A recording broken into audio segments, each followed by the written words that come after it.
yok kalmaz yarına. Vakit az pek yok zaman. Her şey bugün, her şey yaşanan. Tıkanır hep en son kalan. Baskın var, baskın basana. Sönecek elbet yanan. Kovala, Gelen var bak gelen. kovala. Gelen var bak gelen. Vakit az pek yok zaman dedik ha bin kez. Yarın yok kalmaz yarına. Vakit az pek yok zaman. Her şey bugün, her şey yaşanan. Tıkanır hep en son kalan. Baskın var, baskın basana. Sönecek elbet yanan. Kovala, Gelen var bak gelen. Kimileri her gün Şu anki zevki 10 kiloluk balık gelse vermez. Gel otur gel. Evet.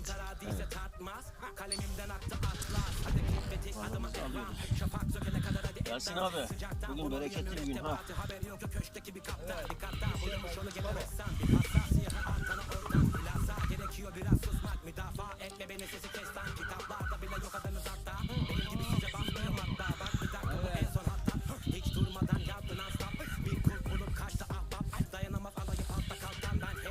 Adam bu işi biliyor ya. Bak.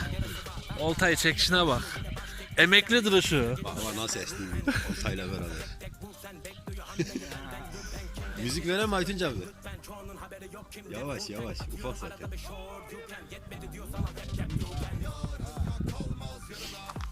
Seninki herhalde bu ikisinden daha iyi. Bak bak bak. Tertemiz.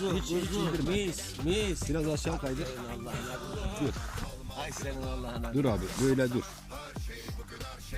Getir abi. Getir abi. Benim oturalım. Evet. Yine bir pullu sazan.